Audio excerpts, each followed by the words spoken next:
अस्सलाम वालेकुम मेरे प्यारे नाज़रीन, मैं हूं आपका दोस्त इमरान और हाजिर हो चुका हूं एक और इस्लामियत की वीडियो लेकर। नाज़रीन, इजराइल और हमास के बीच जंग छिड़ने के बाद से ही दुनिया भर के देशों में हड़कंप मच गया है और अचानक से हुई इस जंग के नतीजे में कई बेगुनाहों की मौतें हो गई है। लेकिन नाज़रीन, आपको बता दें कि हमास के हमलों के आगे घुटने टेकता नजर आ रहा है इजराइल। एक तरफ जहां गाजा पट्टी से हमास ने एक के बाद एक करके कुल 5000 मिसाइलों को इजराइल के ऊपर छोड़ दिया है और जिसके बाद से ही ये बताया जा रहा है कि इजराइल का हिफाजती दस्ता पूरी तरह से फेल हो गया है। तो क्या है ये पूरा माजरा, आज की इस वीडियो में आपको बताएंगे और साथ ही साथ आपको ये भी बताएंगे कि क्या है इजराइल और फिलिस्तीन के झगड़े की असल वजह और क्यों आखिर हमास ने इजराइल पर अचानक से हमला किया है। तो वीडियो को आखिर तक जरूर देखिएगा। वीडियो पसंद आए तो वीडियो को लाइक और शेयर जरूर कर दीजिएगा।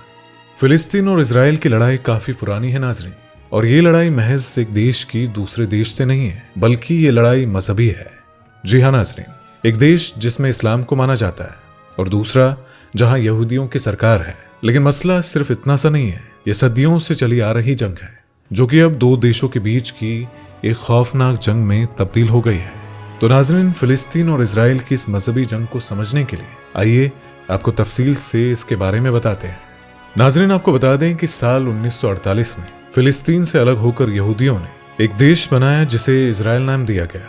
उस वक्त तक पूरे फिलिस्तीन पर अंग्रेजों का ही राज था, लेकिन अंग्रेजी हुकूमत भी फिलिस्तीन और यहूदियों के इस टकराव को कम ना कर सके और जिसके बाद यहूदियों ने अपने बल पर नया देश बनाने की अपनी मांग को UNGA के सामने रखा और अमेरिका ने फिलिस्तीन का ज्यादातर हिस्सा यहूदियों को दे दिया और जिसे नाम दिया गया इजराइल। इसी वजह से इजराइल और फिलिस्तीन के बीच तभी से यह मसला शुरू हो गया था। साल 1948 में इजराइल के बनने के साथ ही कई मुस्लिम देशों ने इजराइल पर हमला कर दिया था, लेकिन इजराइल की मिलिट्री पावर उस वक्त भी काफी बेहतरीन थी। लिहाजा इस जंग में इजराइल की जीत हुई और इजराइल कई लाख फिलिस्तीनों को उनके ही इलाकों से खदेड़ने में कामयाब हो गया था और उन इलाकों को इजराइल ने अपने में शामिल कर लिया था। साल 1949 में एक आर्मी स्टाइल्स लाइन खींची गई थी और जिसमें फिलिस्तीन के दो इलाके बना दिए गए थे। पहला इलाका बना था वेस्ट बैंक और दूसरा इलाका था गाजा, जिसे कि आम बोलचाल में हम सब गाजा पट्टी भी कहते हैं। और नाज़रीन, आपको बता दें कि यहाँ करीब 20 लाख फिलिस्तीन रहते हैं और वहीं अगर बात वेस्ट बैंक की करें तो ये इलाका इजराइल के मशरिक में मौजूद है और जहाँ करीब 30 लाख फिलिस्तीनी रहते हैं। इन इलाकों में रहने वाले ज्यादातर लोग मुस्लिम हैं जो कि अरब से ताल्लुक रखते हैं और दूसरी तरफ वेस्ट बैंक में कई यहूदी मजहब के पाक मानी जाने वाली जगहें हैं जहां हर साल हजारों यहूदी आते हैं। नाज़रीन, आपको बता दें कि इजराइल और फिलिस्तीन दोनों ही देशों में यरूशलेम की बहुत जरूरी अहमियत है और दोनों ही मजहबों में यरूशलेम में तामीर की गई मस्जिद अल अक्सा की काफी अहमियत है और दोनों ही देशों के बीच मसले की असल वजह भी यही है। और नाज़रीन, आपको बता दें कि सदियों से इजराइल अपने इलाके को बढ़ाता जा रहा है और फिलिस्तीनियों पर जुल्म करता आ रहा है। साल 2021 में भी 11 दिन की चली मजहबी जंग में हजारों लोगों को अपनी जान गंवानी पड़ी थी और एक मर्तबा फिर से इजराइल और फिलिस्तीन के बीच ये जंग शुरू हो गई है। मगर नाज़रीन, आपको बता दें कि इजराइल के जैसी मिलिट्री फोर्स और डिफेंस सिस्टम यानी कि हिफाजती जत्था और किसी मुल्क के पास नहीं है और ऐसा दावा इजराइल का है कि उसके देश में किसी दूसरे देश का मिसाइल दाखिल हो ही नहीं सकता है। तो इजराइल दुनिया भर को यह बताता है कि कोई भी देश उनके देश में अगर मिसाइलें छोड़ने की कोशिश करेगा तो वो मिसाइल खुद ब खुद अपने आप वो वापस उसी रास्ते से लौट जाएगी जिस रास्ते से वो आई थी। लेकिन नाज़रीन, जिस दिन से हमास ने एक साथ 5000 मिसाइलें इजराइल पर छोड़ी है, उसी दिन से इजराइल के हिफाजती जत्थे के फेल होने की खबरें लगातार सुर्खियां बटोर रही है। और नाज़रीन, आपको बता दें कि इजराइल ने अपने हिफाजती जत्थे को काफी मजबूत बनाया है। इसके अलावा उनके पास कई तकनीकी जानकारी भी मौजूद है जिनसे कि वो कई किलोमीटर दूर से ही ये मालूम कर लेते हैं कि इजराइल पर हमला होने वाला है। लेकिन हमास के 5000 मिसाइलों के गिरने के बाद से ही इजराइल की पोल खुल चुकी है और नाज़रीन, इजराइल ने अपने देश की हिफाजत के लिए जिस तकनीक का इस्तेमाल किया है तो उसे आयरन डोम नाम दिया गया है। इस तकनीक की मदद से न सिर्फ इजराइल अपने मुल्क के लोगों की हिफाजत कर रहा है, बल्कि ये भी कहा जाता है कि किसी भी हमला करने वाले मुल्क पर इस तकनीक से एक साथ हजारों मिसाइलें दागी जा सकती है। लेकिन नाज़रीन, ऐसा कहा जाता है कि यह तकनीक सिर्फ गाजा पट्टी से आने वाले मिसाइलों को रोकने के लिए बनाया गया है और हमास के लड़ाकों के अलावा ये किसी और को नहीं रोक पाएगा। इसके अलावा इसके फेल होने की एक वजह यह भी है कि इस तकनीक से इजराइल पूरी तरह से हिफाजत में नहीं है क्योंकि इस तकनीक में कई खामियां हैं। और नाज़रीन, आपको बता दें कि आयरन डोम तकनीक की एक मर्तबा इजराइल और गाजा जंग में बैटरी खत्म हो गई थी अलबत्ता ये कहना भी गलत नहीं होगा कि आज आयरन डोम की बदौलत ही इजराइल टिका हुआ है।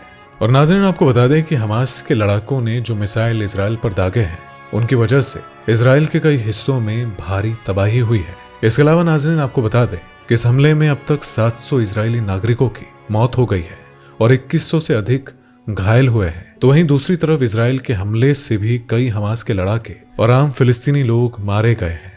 और नाज़रीन, आपको बता दें कि हमास की तरफ से जब साल 2021 में मिसाइलें दागी गई थी तो ये दावा किया गया था कि इजराइल के हिफाजती दस्ते आयरन डोम ने उन मिसाइलों को बीच हवा में ही तहस नहस कर दिया था। लेकिन नाज़रीन, इजराइल के ये सभी दावे हवाई हो गए हैं जब से हमास के इजराइल पर 5000 मिसाइलें दागने की खबर सामने आई है। और आपको बता दें कि अब लेबनान के एक संगठन हिजबुल्लाह ने इजराइल पर हमला कर दिया है और इजराइल के खिलाफ अपनी जंग का ऐलान कर दिया है। वहीं दूसरी तरफ इजराइल का ये भी कहना है कि उसके मुल्क में हालात काबू में है और वो इस दफा हमास और हिजबुल्लाह को खत्म करके ही दम लेगा। और नाज़रीन, आपको बता दें कि हमास एक ऐसा ग्रुप है जो इजराइल के कब्जे किए गए अपने इलाके को छुड़वाने के लिए सदियों से जंग लड़ रहा है और जिसे दुनिया आतंकी मानती है। हमास के लड़ाके इजराइल के कब्जे से अपने फिलिस्तीन के खोए हुए इलाके को वापस पाना चाहते हैं और इसीलिए वक्त व वक्त वो इजराइल पर मिसाइलें दागते हैं। तो पिछले दिनों इजराइल पर हुए हमले भी हमास के उसी मकसद का हिस्सा है। लेकिन नाज़रीन, आपको बता दें कि इस दफा हमास ने जो हमला इजराइल पर किया है वो पिछले 50 सालों में अब तक का सबसे बड़ा हमला माना जा रहा है। और इस हमले से न सिर्फ फिलिस्तीनी और इजराइल बल्कि पूरी दुनिया ही मुतासिर हो गई है। तो ऐसे में अब इस जंग का अंजाम क्या होगा और किसकी होगी जीत, अभी इसके बारे में ये कह पाना बिल्कुल मुश्किल है।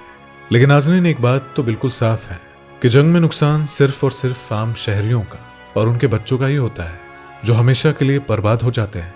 मकसद चाहे किसी को जुल्म से रोकने का ही क्यों ना हो, लेकिन जो रास्ता अपनाया गया है तो वो किसी लिहाज से इंसानी जात के लिए फायदे का सौदा हो ही नहीं सकता।